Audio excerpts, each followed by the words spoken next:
Hey, friend who's about to be asleep. Welcome back to the Grounded Sleep Podcast. And tonight is a very special episode. We are on episode number 60, and it's only taken me a few years to get here. I'm a bit slow at recording these. Maybe I spend too much time asleep. So get into bed, let's get comfortable. And before we jump in, I just want to mention that all the sleep meditations and all my other content, all my meditations and video courses are all available at meditationschool.us, or if you download the Meditation School app, which is available on Apple and should be out on Android any day now. Just waiting to hear back from my developers. That's what's keeping me up at night. No, not really. I fall asleep like a little baby. So, when you're ready, go ahead, close your eyes, get under the blanket if you need one. Make sure all the lights are off.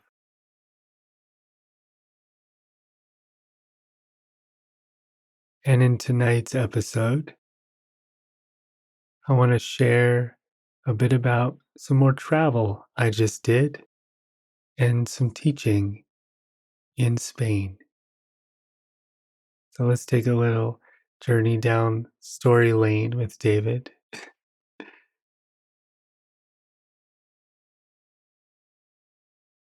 Let your body relax into bed first before I jump into it. Maybe you can even notice if there's any tension in your jaw and let your mouth be relaxed. Notice if there's any tension in the back of your head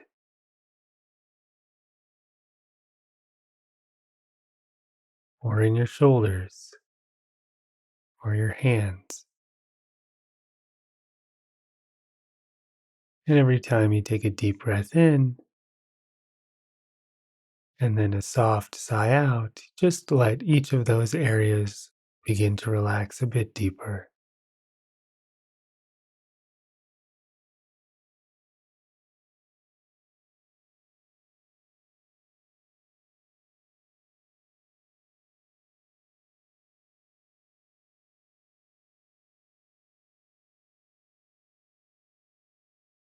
So, I was teaching a retreat in Montana a couple of years ago, and one of the students, Brian, had a really nice time, apparently. And he is an American guy who lives in Barcelona, Spain, which is somewhere I lived for a year a long, long time ago when I was a 23-year-old knucklehead. And he messaged me and he said, "Why don't you come teach a retreat in Spain? I've got a nice spot." And so I said, "See."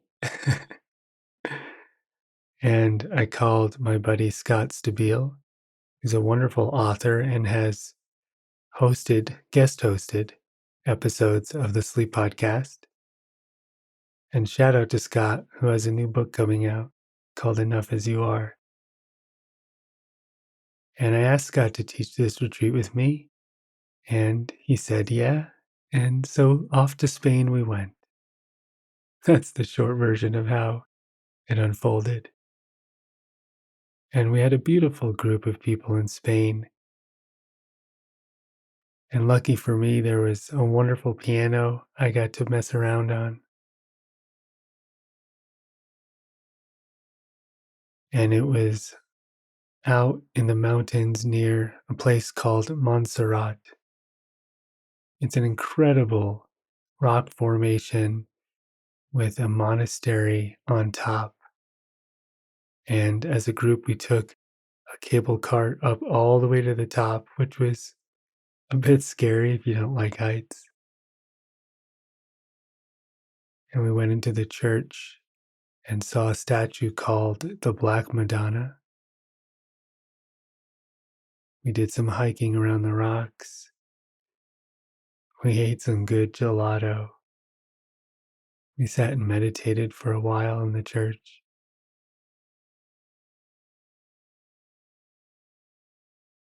And we spent 7 days meditating. Scott was guiding breath work. We did some yoga. We ate a lot of food, probably too much. And most of all, we laughed. We made friends and we had a really good time.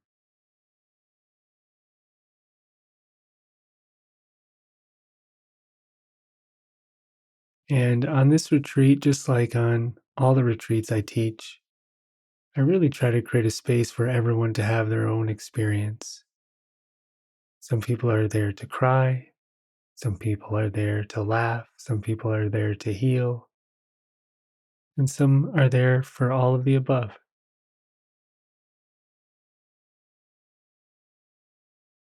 I try to do my best to not tell people what I think the truth is about life and just teach them the tools to find out for themselves.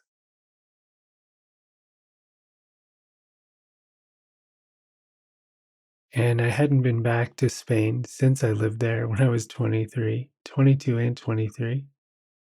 And I was teaching English during the day and I was running bar crawls at night.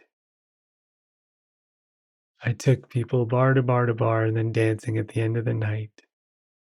And that was one of my jobs.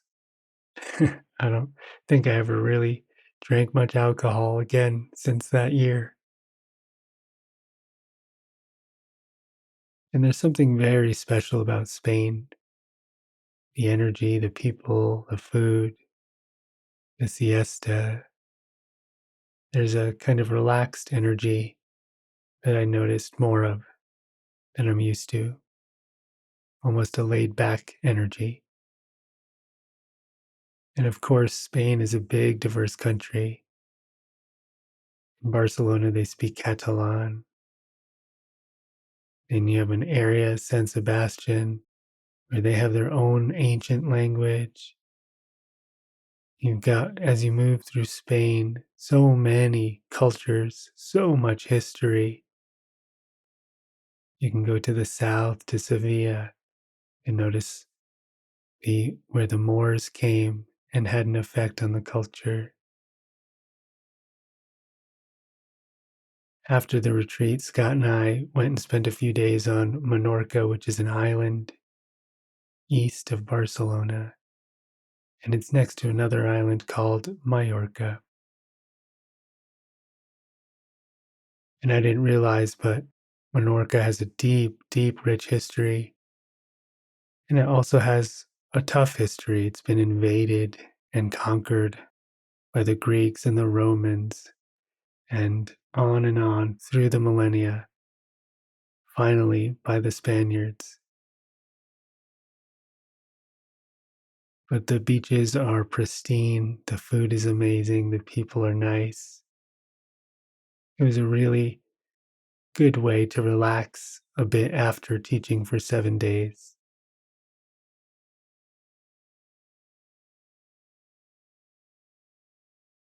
And it was a good time to reflect, to just be playful, and to hang out with a good friend of mine.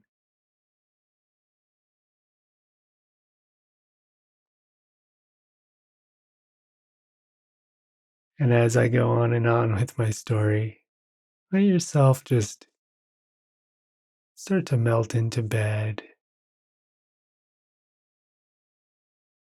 If you can, let the day go just a bit more.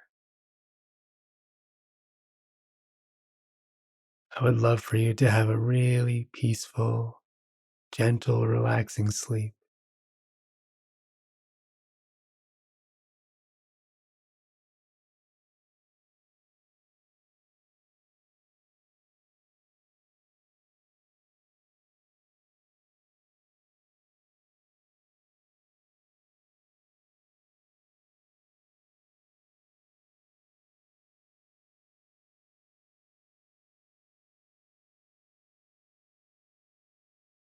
And so I'll finish the story by sharing that the end of our trip, we spent a few days in Amsterdam where I dragged Scott to every bookstore I could find.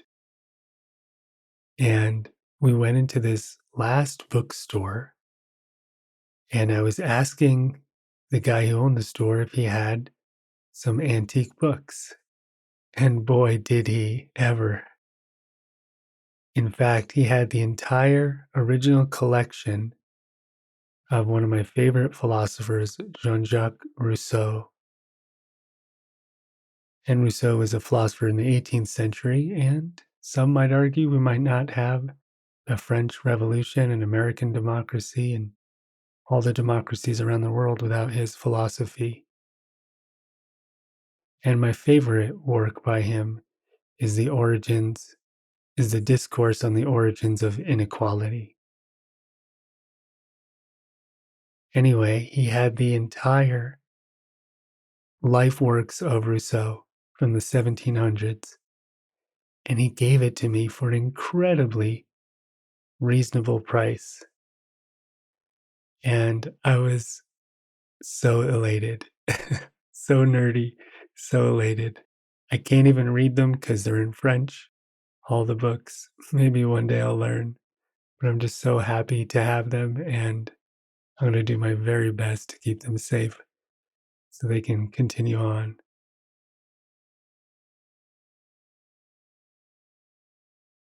Then I made my way to New York and New Jersey, where I visited my family. I went upstate to hang out on my brother's farm for a few days. And then I came back to Boulder, Colorado, where I live.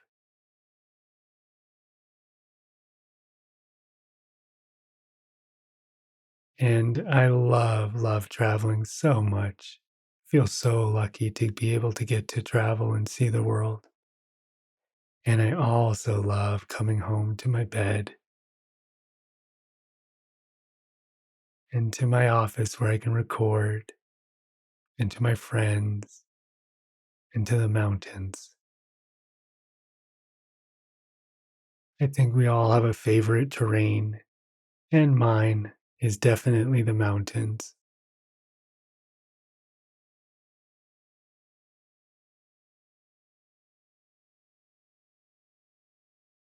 Make sure you're still breathing nice and slowly and deeply.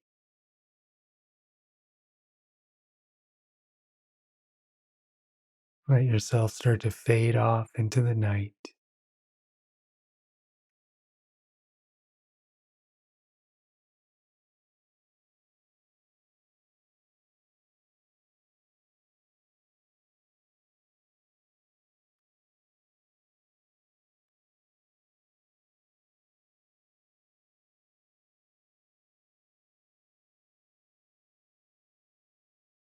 My only future travel plans are to travel on the astral plane in the near future as I sleep. So notice tonight, as your body goes to sleep, you can travel as a spirit.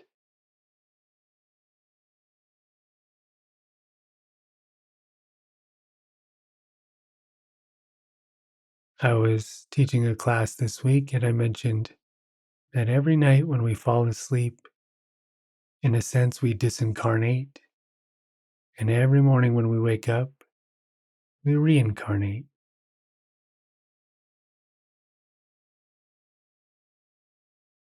So let yourself go tonight and then let yourself come back tomorrow morning.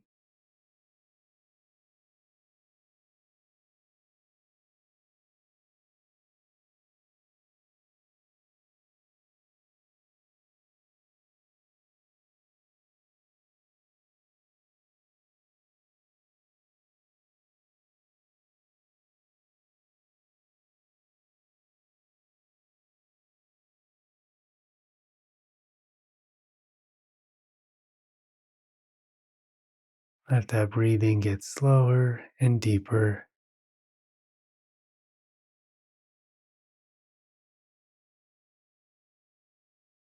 and just allow yourself to be at home in your human, calm form and allow yourself to be at home in a restful place, in a restful space, and let yourself just fall asleep.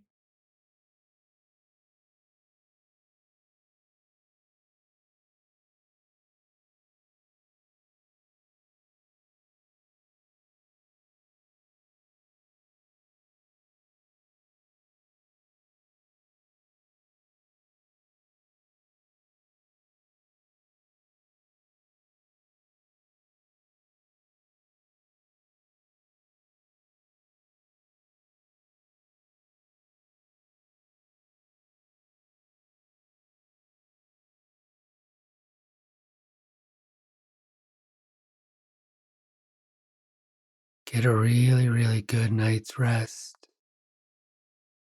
and I'll see you on the other side. Be well.